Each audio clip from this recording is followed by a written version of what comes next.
अवधूत चिंतन श्री गुरुदेव दत्त श्री स्वामी समर्थ.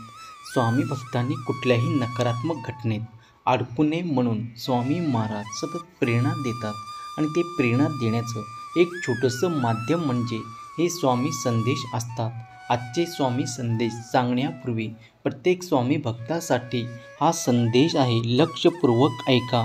जिथे स्वामी समर्थ आपल्याला प्रत्येक भक्ताशी थेट बोलतात. तुमच्या मनातले प्रश्न, तुमच्या हृदयातील वेदना आणि तुमच्या आयुष्याचे गुपित उत्तर हे सगळं तुम्हाला इथेच मिळतं. मित्रांनो, लक्षात ठेवा, हा व्हिडिओ कोणत्याही भविष्य कथनासाठी नाही, तर फक्त तुमच्या हरलेली शक्ती पुन्हा जागवण्यासाठी आहे. तुमचं मन जेव्हा हरतं तेव्हा स्वामी समर्थ स्वतः तुमच्या आत्म्यातून बोलतात आणि म्हणूनच आजही स्वामी म्हणतात की तुमचं उत्तर, तुमचा मार्ग तुमच्या समोर आहे. आता तुमच्या समोर दोन आकडे दिसत आहेत, एक डाव्या बाजूला आणि दुसरा उजव्या बाजूला. क्षणभर डोळे मिटा, स्वामीचे नाव घ्या आणि तुमच्या मनात जो नंबर भावतो त्याला स्पर्श करा, कारण हाच तो क्षण आहे ज्या दिवशी स्वामी समर्थ तुमचं उत्तर देणार आहेत. स्वामी म्हणतात, माझ्या लेकरा, तू जेव्हा उजवी दिशा निवडलास तेव्हा तो कृतीचा मार्ग निवडला आहेस. तू मनात खूप विचार करतोस पण कृती थांबवतोस. तुझ्या भीतीने तुला थांबवलं, पण तीच भीती आता तुझ्या श्रद्धेने हरवणार आहे. स्वामी म्हणतात, तू जिथे आहेस तिथेच देव आहे. तू जे करत आहेस त्यात मीच कार्यरत आहे. फक्त थांबणं सोड आणि पाऊल टाक. मी तुझ्या सोबत चालतो आहे प्रत्येक वळणावर. आजपासून तुला स्वतःवर आणि माझ्यावर विश्वास ठेवायचा आहे. जे लोक तुला सोडून गेले त्यांनी तुझी जागा रिकामी नाही केले, ते फक्त माझ्यासाठी ती जागा मोकळी करून गेले आहेत. तू कामात अडकला आहेस, नात्यात दुखवल्यास किंवा मनात काही ओझं आहे, पण लक्षात ठेव, स्वामी समर्थ म्हणतात, मी प्रत्येक जखमेचं औषध आहे. तू फक्त माझं नाव घे आणि पुढे चल आणि बघ, पुढचं काही दिवस तुला प्रकाश दिसेल. तुझं काम जिथे थांबले होते तिथूनच सुरुवात होईल, कारण तू निवडलेली उजवी बाजू म्हणजे कृती, श्रद्धा आणि नव्या सुरुवातीचा मार्ग.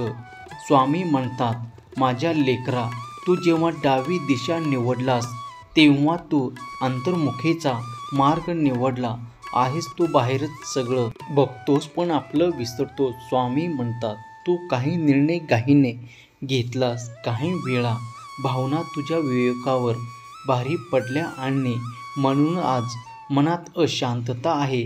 पण घाबरू नकोस, ही अशांतता म्हणजे शिक्षा नाही, ही माझी जाणीव करून देणारी कृपा आहे. ज्या चुकांमधून तू गेलास त्या चुकातूनच तुला घडवलं आहे. आता फक्त एक गोष्ट कर, स्वतःला माफ कर. तू जेव्हा स्वतःला माफ करशील तेव्हा तुला कळेल की स्वामी समर्थ नेहमी तुझ्या पाठीशी होते. आजपासून मनात शांतता ठेव. अति विचार नको, अति भीती नको. तू देवावर शंका घेतलास पण देवाने कधी तुझ्यावर नाही घेतलास. त्या श्रद्धेने आजचा दिवस सुरू कर. स्वामी म्हणतात, थांब, श्वास घे आणि मला आठव. मी तुझे भविष्य नाही बदलणार, पण तुझं मन इतकं स्थिर करीन की भविष्य तुला कधी घाबरणार नाही. तुझ्या चुकाचा पश्चाताप म्हणजे तुझ्या पुढच्या अध्यायाची सुरुवात आहे. म्हणून उठ, स्वतःकडे बघ आणि माझे नाव घे. हाच कारण तू निवडलेली डावी बाजू म्हणजे आत्मशांती, सुधारणा आणि नव्या आत्मविश्वासाचा मार्ग. स्वामी समर्थ म्हणतात, विश्वास हा फक्त शब्द नाही, तोच माझ्याशी तुझं नातं आहे. तू कोणताही नंबर निवडला, डावा की उजवा, त्यांनी काही फरक पडत नाही, कारण जो माझ्या नावाने श्रद्धेने ऐकतो त्याच्या जीवनात मी स्वतः चालून येतो. माझ्या लेकरा, तू रोज माझ्याशी बोलतोस, पण आज मी तुला बोलतो, थांब, घाबरू नकोस. तुझं मन जसं माझ्या चरणाशी जोडतोस तसं तुझं आयुष्यही प्रकाशमान होईल. तू म्हणतोस, स्वामी, माझं काम होत नाही. मी म्हणतो, अजून वेळ आलेली नाही. तू म्हणतोस, लोक मला समजत नाही. मी म्हणतो, मी समजतो. तू म्हणतोस माझा देव मला ऐकत नाही. मी म्हणतो तू थोडं शांत बस, मग ऐक माझं उत्तर. माझ्या लेकरा, तू जर खरं प्रेम माझ्यावर ठेवलं तर माझी कृपा कधी उशिरा येणार नाही. ते फक्त योग्य क्षणाची वाट पाहते. एकदा एका भक्ताने मला विचारलं, स्वामी मी रोज तुझं नाव घेतो पण माझं काम होत नाही. मी त्याला विचारलं, तू रोज श्वास घेतोस का? तो म्हणतो हो. मी म्हणाला, मग एक श्वास थांबवून दाखव.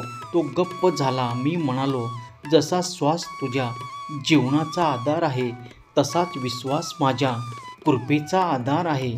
श्वासावर शंका घेतलीस तर जीव जाईल आणि विश्वासावर शंका घेतलीस तर कृपा हरवेल. लक्षात ठेव, देवावर विश्वास ठेवला म्हणजे सगळं लगेच मिळणार नाही, पण मिळणार हे निश्चित होतं. तू माझ्यावर श्रद्धा ठेवलास तर मी तुझ्या नशिबातलं काळं पानही सोनं बनवून देईन. फक्त मन नको डळमळायला. ज्याचं मन माझ्यावर स्थिर होतं त्याचं जीवनही स्थिर होतं. ज्याला जगात कोणी नाही वाटतं त्याच्या बाजूला मी उभा असतो. स्वामी समर्थ म्हणतात, मी भक्ताचा विश्वास तपासतो पण तो कधी तोडत नाही. कितीही संकट येऊ दे, कितीही अंधार पसरू दे, पण ज्याने माझं नाव घेतलं त्याचं रक्षण मी स्वतः करतो. लक्षात ठेव, देवाला पाहायला डोळे नकोत, फक्त विश्वास पाहिजे, कारण विश्वासातच दर्शनच आहे. एकदा एक स्त्री भक्तीने मला विचारलं, स्वामी मी रोज तुला प्रार्थना करते पण माझ्या स्वप्नात सुद्धा तू येत नाहीस. मी तिच्या डोळ्यात पाहून म्हटलं, मी दररोज तुझ्या स्वप्नात येतो पण तू दिवसात इतकी व्यस्त असते की माझी सावली ओळखत नाहीस. माझ्या लेकरा, तू जर मनापासून नाव घेतलं तर तुला माझी उपस्थिती प्रत्येक क्षणी जाणवेल.